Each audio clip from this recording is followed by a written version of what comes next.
Hello friends, welcome back to my channel. In this video tutorial, I will show you how to fix RF online next game crashing at startup, stuck on loading screen, not loading, lagging, freezing, keep stopping, not working, black screen, and several other issues on iPhone. So let's go through the methods. So the very first thing is to clear cache of the game. So for that you have to go to settings and after that click on general, click on iPhone storage.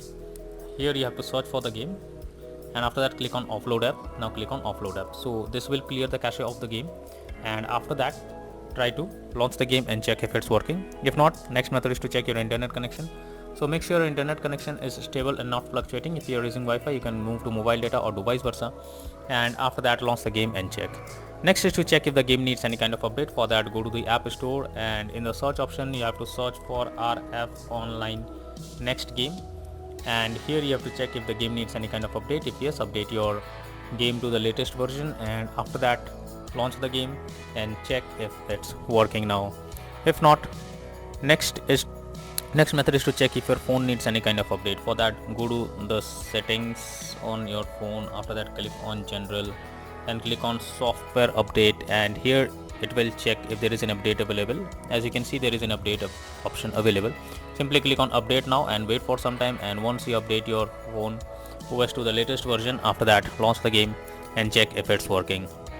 If not, next method, if the issue still continues, you can install a VPN app. For that, go to the app store and here you have to search for VPN and you will get lots of VPN apps over here.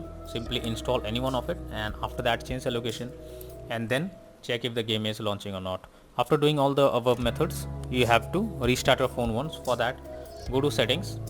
After that, go below. Go to settings, after that click on general, after that go below. Here you can see shutdown options. After your device restarts, again launch the game and check if it's working. But if the issue still continues, then you are suggested to reinstall the game. For that, go to settings and after that go to the general, click on iPhone storage and now search for the game. Here is the game, click on the arrow icon, then click on delete app and then click on delete. So this will remove the game from your device. After that you have to go back, open app store and in the search option search for the game RF online next, and finally click on the install option or download the game, and after that check if the game is launching or not. So that's all for now in this video. Thank you.